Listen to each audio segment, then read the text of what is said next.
Many are predicting that the worst is yet to come, which is unfortunate, said one person here. Until now, they've enjoyed the reputation of being the nation's icebox. Watched a burglar in his home this morning by webcam. As a journalist of over 25 years, stories are what make my world turn. Reporting live from the Dallas newsroom tonight, Jeff Crilley, Fox 4 News. But in 2008, I took the jump from my familiar life and started a PR firm from my home. We're talking about anyone with a camcorder like the one I'm using becomes a television network. We started slowly growing the company, and we now have over 100 clients, and we've branched into the world of live digital broadcasting. I now own 8 different TV studios and have a huge team, and the stories that I now get to share are sometimes the most important of my life. Life has a funny way of coming around full circle. This is the Jeff Crilley Show. Well, I have been blessed to be married to the love of my life for the last 20 years, and I can't say that there haven't been a couple of rough patches along the way, but we just celebrated 20 years, and I consider that just a treasure, and I don't take any day for granted. But we're going to talk about healthy marriages with a couple who knows a little something about that, Randal and Tracy Dowdy. They are the authors of a new best-selling book called Beyond Impossible, and their story needs to be a made-for-TV movie. Tracy, let's start with you. You were married, divorced, and married again, and then about to get divorced a second time. That's correct. All right, tell us the story. Well, Randal and I were married in 1997. We were married for 8 years. We divorced after 8 years, and we did not see or speak to each other for 5 years. And miraculously, we got back together in 2010. And we had been back together for 9 years. We were not married, formally married, but we were living together and acting like husband and wife. But we were dealing with a lot of chaos and stress and struggles, and I was this close to kicking Randal out. And we had something absolutely shocking and miraculous happen. We had a supernatural encounter with God in our home in Baja, California, Mexico. And it was incredible. And he showed up to Randal, and it was the most amazing time. For 10 days. God just poured himself into Randal, and I watched in amazement. And God transformed our lives and our marriage as a result of that encounter. All right, Randal, from your perspective, what happened? Where you had gone astray? I'd gone astray, Jeff. I cheated, or I broke the marriage covenant with Tracy, and besides that, it's just I had a head injury that from rock climbing that contributed to that. It was on a lot of medications, and I truly believe it was a reason, but it was not all the reason, and just a lot of stress factors for blending our family, and I don't know what else beyond that, but I just failed, and I had a lot of guilt over that failure, and even moving forward, I continued to fail because I'd lost my largest client and had to shut our doors, and I got lost, and I couldn't reinvent myself.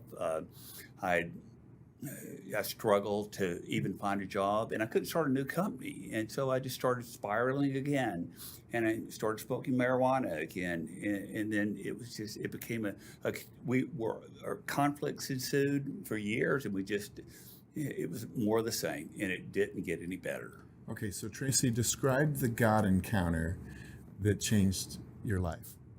Well, as I mentioned, that we were really close to ending the relationship, because after Randal and I got back together, when we were apart, for example, he was living in the mountains of Colorado. He had hibernated like a mountain man in solitude. And when we got back together, I really felt like there was healing. But Randal had buried his pain so deep that he didn't even realize or recognize it. And over the 9 years that we had been back together, when he lost his business and I became the breadwinner of the family, I was just not sure I wanted to be in a committed relationship with a man who was not providing for me. Our relationship with God was lukewarm at the time, and I really had more of a selfish attitude. I just didn't quite know if I had a lot of mind battles going on in my head, like, he's not providing for you. You can do better. What's wrong with you? Were constant daily thoughts that were going through my mind. So we were just in this very chaotic and spiraling down relationship.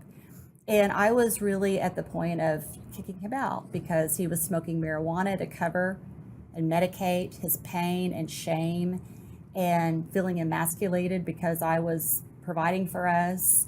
And we went to a mastermind retreat the week before God showed up, and I went to a coffee shop to plan my 2019 goals without Randal.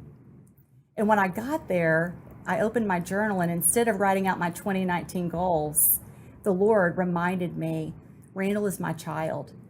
See him through my eyes. Be patient. Have mercy and grace for him. And so I ended up writing him a heartfelt love letter. And I quoted, the love chapter, 1 Corinthians chapter 13. And I just was so excited to give him this letter. And I took it home and I handed it to him. And his romantic, heartfelt response was, Thanks. And then he tossed it in his desk drawer. And it was just, yeah. Well, the truth is, I couldn't accept the words that she wrote. The way that she felt about me was nowhere near the way I felt about myself. And I read the letter a few days later, and I had an entirely different outlook. And I guess it was just, I accepted the words, but still weren't healed. There was still a lot of work. God had to do a lot of work at that point, and it wasn't done at that yet. You told me before we went on that you actually saw a vision. You saw God. Yeah. Yeah, so so a couple nights later, we went on a date, and we came home after the date, and instead of getting in bed and watching TV as usual, we sat by the fire for a couple of hours, and we while we were at our mastermind retreat, we had our business coach suggested that we create a fail strategy, meaning you create a goal and you are expecting it to fail, but maybe, just maybe, it may not fail. And if you reach for the stars, maybe you'll catch the moon. And so our thought was maybe that we would, start a podcast or write a book just about the fact that we had been married and divorced and we're back together. We weren't sure we had a story, but that was definitely soon to change, because the next day, share what happened, Randal. Well, the next 4 nights suggested that we pray together, and it had been years since doing so. As Tracy indicated, we were both lukewarm for a lot of years. We grew up in Christian homes, but we didn't live like it. And in my prayer, I almost prayed for our children, and that God would bless them, watch over them. And then she put one hand on my head, the other on my heart, and prayed healing over me for the first time ever, very unexpectedly. And it was the most beautiful, most wonderful prayer, powerful, that I'd ever heard from her. Later that afternoon, I went to her balcony to meditate. Meditation turned to tears, and it was just God spoke to me when I was on the balcony. And 2 things happened. That one, God told me I had to go to Texas to see my dad. That's something I swore that I would never do. Number 2, I saw a vision. I've never seen a vision before. I didn't believe in visions. I didn't believe in the gifts of the Spirit. I certainly didn't believe God spoke to people like he'd spoken with me only moments before.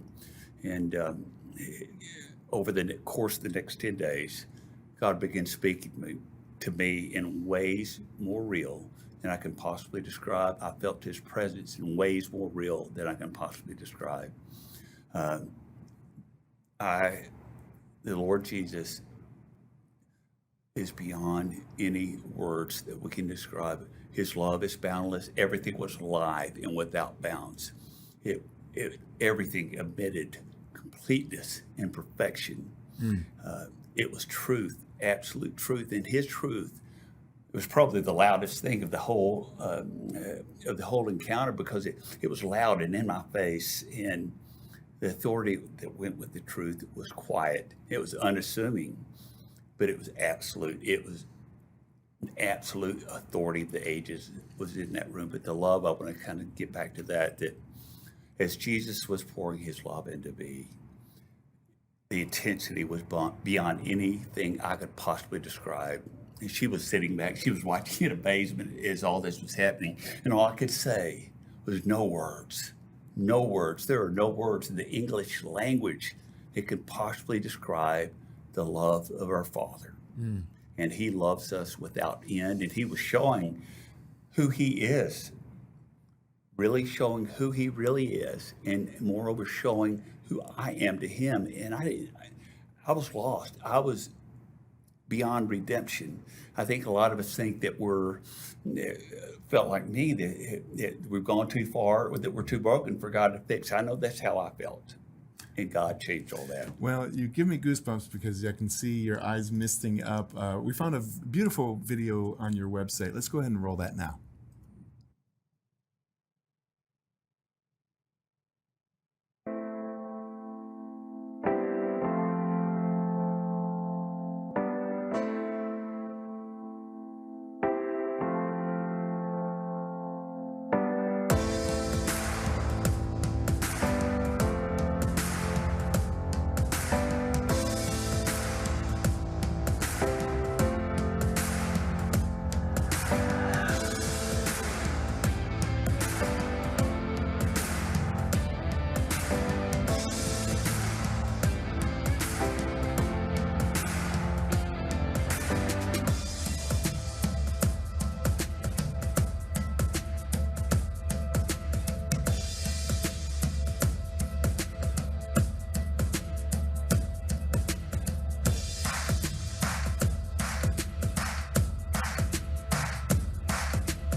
Wow, so inspiring.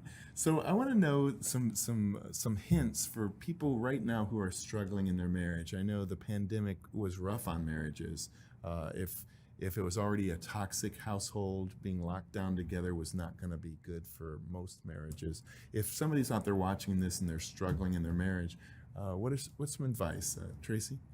I think the advice is go back to how God ordained marriage. You know, it's a covenant that he has created for a husband and a wife to not break, no matter what. And I think so often we live in a society that it's all about me and my agenda.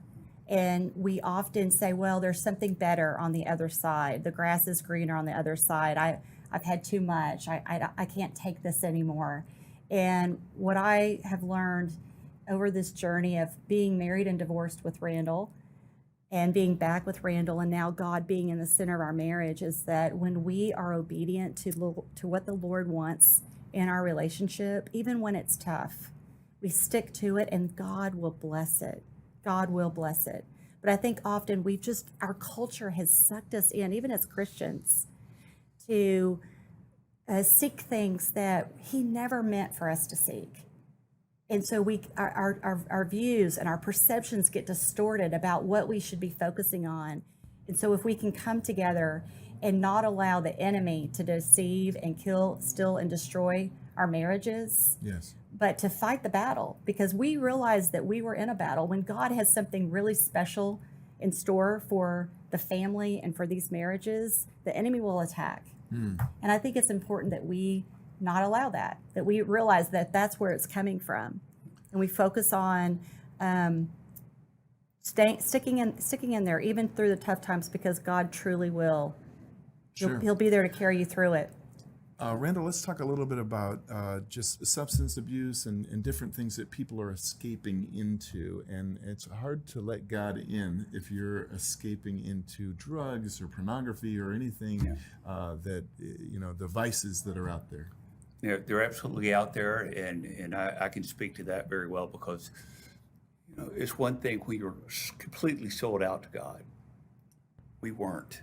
And moreover, I wasn't being a leader, and I sought drugs. I sought strip clubs and things that definitely were not of God. And we feel like if we look back that we know that if we would have focused on God and forgot about everything else and just looked to God for all of our answers, that our lives would have been so much easier than going through it, living the consequences of our decisions. And you know, would you agree with that? Absolutely. Yeah. Absolutely. We've only got about a minute left.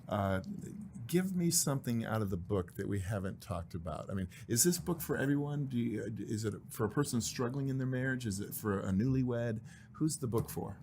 I think the book really focuses on how God can transform anybody's life. That's if you've been a victim of chaos or circumstances beyond your control, you feel like you're really broken and you don't think that there's any hope for you. This book is going to give you hope. It's going to show you that God can turn any broken relationship or broken heart and turn it around into something really, really beautiful. When God showed up, he told us that we needed to show up and tell the story, tell the whole story, and not leave anything out. So we share a lot about our own brokenness and some of the choices that we made that took us down so many destructive paths, and the Lord redeemed us. And he redeemed our marriage, and he redeemed our hearts for him. And I think that if people are feeling like they need some hope, this is a great book for anybody who's looking for restoration and hope through our amazing Lord. Wow. Can I address that too? Yes, please. In Romans 8:28, for all things work for the good of those who love the Lord and are called according to his purpose. The Lord gave all my days meaning, every one of them, the good, the bad, the terrible, the ones where only God knew how hurt you were. And he took all those days, and even though we didn't know it at the time, a lot of things happened and a lot of hurt from divorces and just throughout my life. But God made all that well. He wants that for everyone. And I think when we don't see God at times, we see the terrible things that might be happening to us. But God is there, and he was there with her when she was 12 years old, and she lost brother and father within 3 weeks of each other. And he was there all that time, and he was there for both of us throughout all of our years. Wow. From brokenness to blessed. You guys That's are right. awesome. Thank you That's so right. much for coming on the show. To get a hold of the book or get a hold of Randal or Tracy, go to randalandtracy.com. Yes. And I can't thank you enough for sharing your spirit and just wisdom with the world. Thank you. Thank you for Thank you, having Jeff, us, for Jeff. having us We're very much. happy to be here. You bet. And that's it for now. We'll see you next time. Bye.